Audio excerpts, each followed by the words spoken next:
Hey y'all, how's it going? It's Swaybae, and today we have 2 minion shakeup videos for you, and this is because tomorrow, Tuesday, May 9th, we have our new season of Battlegrounds starting. This is kind of important information. Everything that we've talked about so far, all of the minion types, including today's, are all coming out tomorrow. That's phase 1. Phase 2 is on the 11th, that's Thursday. We're getting another minion type in. So on the 10th, we're gonna do one more of these minion shakeup videos. And then on the 15th, we get one more as well. So on the 14th, you can expect another one. And last but not least, in our final phase, on May 22nd, we're getting the remaining minion types. So on the 20th and the 21st, 2 more minion shakeup videos. All that being said, let's talk about our Murlocs.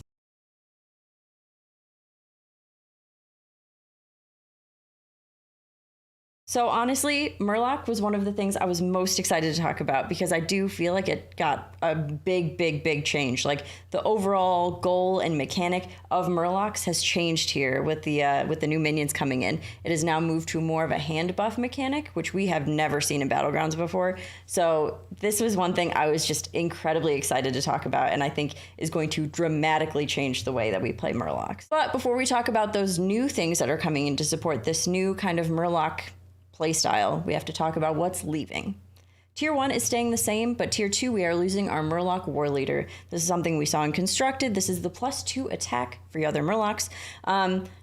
You know, it did feel bad to like cycle a Tad and end up with a War Leader as opposed to like a Skyfin or even like a Rockpool Hunter. You want to get those battle cries as of right now with the Murloc.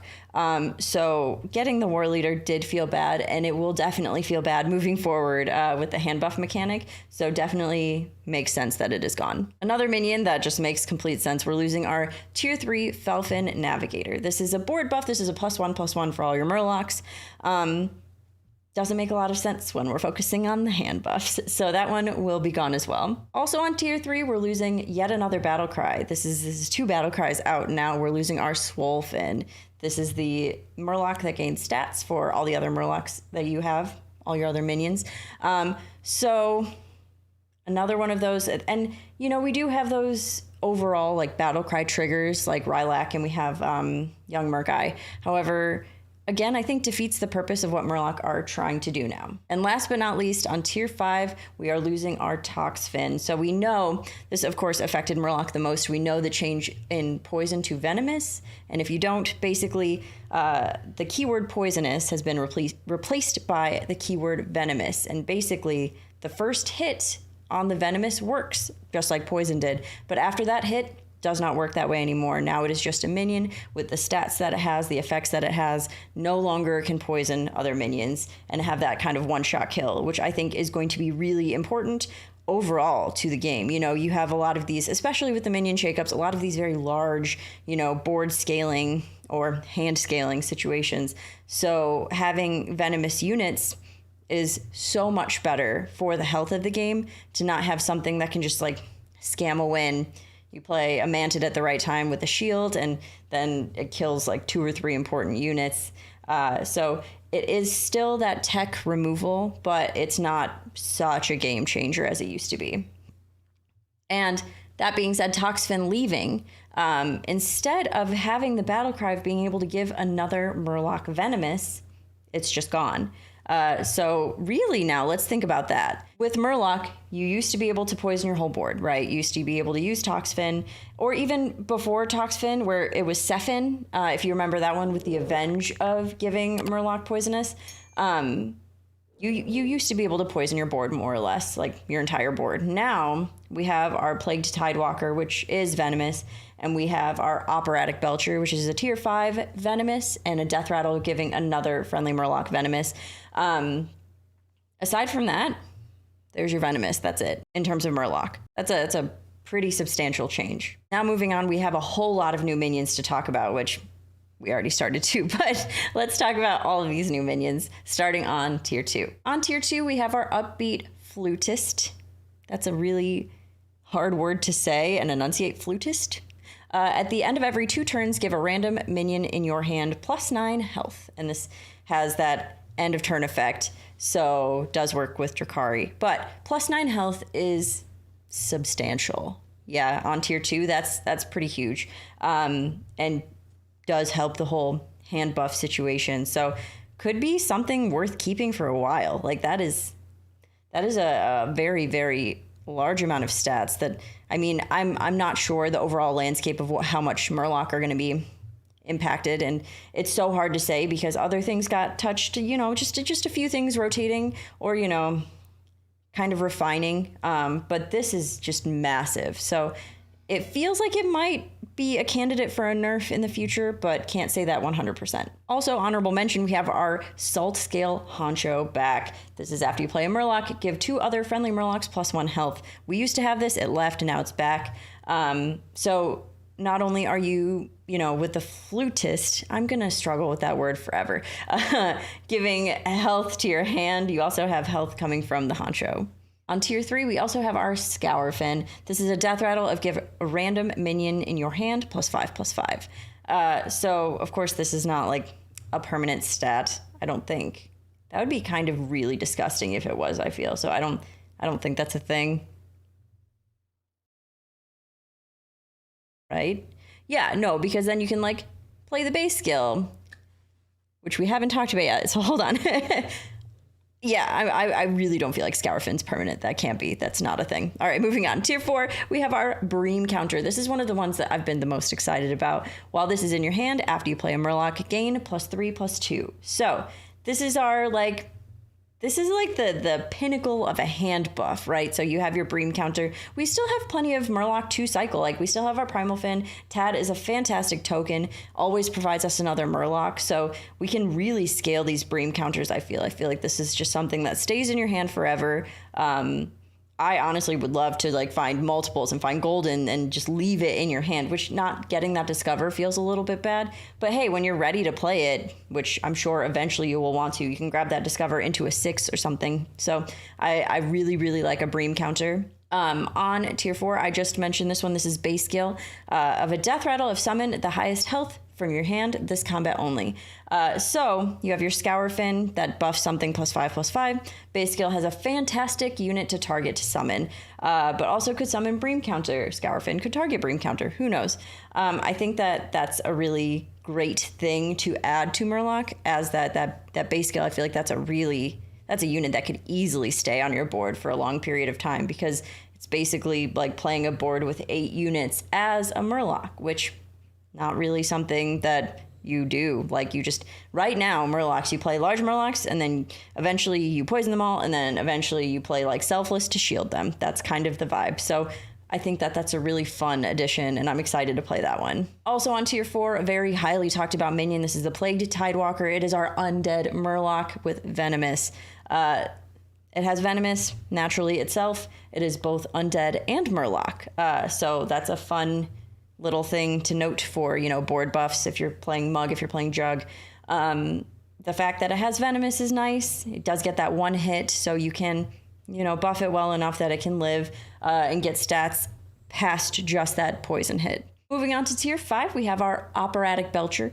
This is a Venomous with the death rattle of giving a friendly Murloc Venomous. So this is our one, like, kind of like Sephin or, you know, situation where you can not heavily buff that, let it die, and give another Murloc Venomous. So if you're in some kind of dire straits where you really think that Venomous is your way out here, Operatic Belcher is a fantastic unit to utilize. Last but not least, on tier 6, we have our Coral Murgler, and this is the second part of the epitome of hand buffs. This is our start of combat, gain the stats of all the minions in your hand. So of course, you know, your Bream counter is going to be arguably the most important thing to really get the value of the Coral Murgler. Of course, it is a 6/6, and like, if you are kind of playing some kind of hand buff or, you know, Menagerie even, you could probably get a decent amount of stats from this just for maybe one turn where it doesn't necessarily fit, but it could be an okay triple just for a little bit. Overall, it does seem to be pretty specific to the hand buff situation, but I really like this unit and I like the start of combat effect. Also, I did want to note that it's not necessarily a Murloc that's leaving, but it does impact Murloc that the Seafood Slinger is leaving. So you can't just like Seafood Slinger a Bream counter and leave it in your hand. That's not a thing you can do. And I feel like it's probably for the best that Slinger is leaving. Could get kind of gross with Magmaloc, who is still in. I think that this is just a really beautiful combination of having board buffs and also hand buffs. And I'm very, very excited to try this. So let's talk about what Murloc is going to be good against. Of course, you know, even with the additional health and the way that the scaling is set up in this situation, still not going to be the best against, you know, those summoning units, the undead, the beast, because at the end of the day, if it's not, you know, summoning more things, those undead attack can get really, really, really heavy really quickly. Beast, just even the fact that you're hitting so many minions, it's like basically fighting like 15 to 20 minions as opposed to a board of 7, could be just not able to get through it. But of course, there's the high roll situation where you're playing really, really large Murlocs. The hand buff is going really, really well for you. But in most cases, those are definitely going to do better, as well as like mech, because they do have those divine shields that can hit your minions first unless you go ahead and remove those with a tunnel blaster.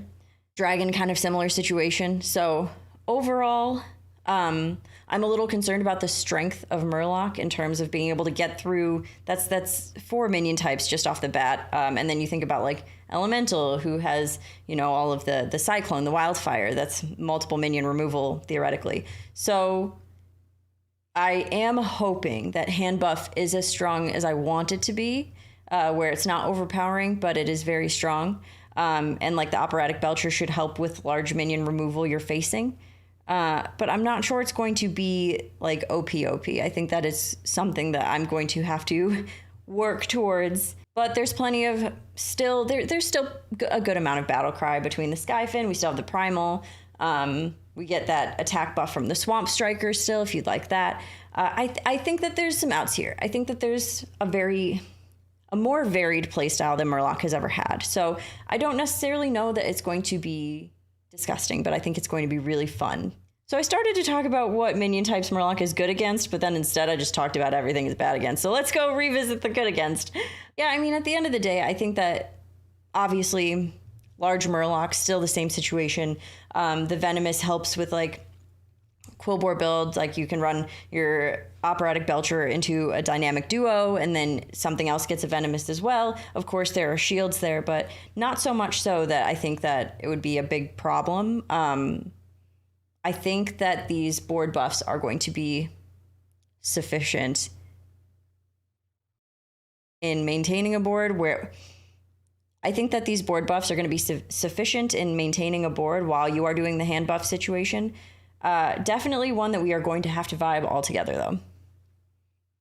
Now, heroes that do well with this minion type, of course, we have... Now, heroes that are going to do well with this minion type, of course, we have, what's the Murloc that I never play? Fungalmancer, Flurgle. Flurgle is the hero. Of course, Flurgle is going to be better with this minion type, plays into a Murloc playstyle. I actually, you know, this is really surprising. I actually don't think that Bran as a hero is going to be that good with Murloc. I'm not 100% sure on it, but overall, it does feel like it got a slight pull back on the battle cry availability. Like we saw 3 battle cry get removed. Also, Seafood Slinger's out. So I don't know that it's going to be that disgusting with Bran. But overall, definitely units that cycle. So Gallywix, those economy units that we keep talking about, or excuse me, economy heroes that we keep talking about are going to do better with Murloc for sure. And, you know, I actually don't think that summoning heroes would do that badly, because you could like double play a base skill and get whatever effects you get there. You could honestly build around a base skill if you really want to, where you're summoning from your hand. You can have your Scourfin taunted. I don't actually think that summoning heroes would be the worst situation for Murloc. Definitely not ideal compared to the economy heroes, but summoning heroes could still have some kind of play there. So that being said, Murloc feels like it's like a little bit up in the air, but I'm stoked to play it, stoked to try it, and I hope you all are too. We'll see you a little bit later today for our elementals, and we'll see you tomorrow for new season of Battlegrounds. Thanks so much for watching. Bye, everyone.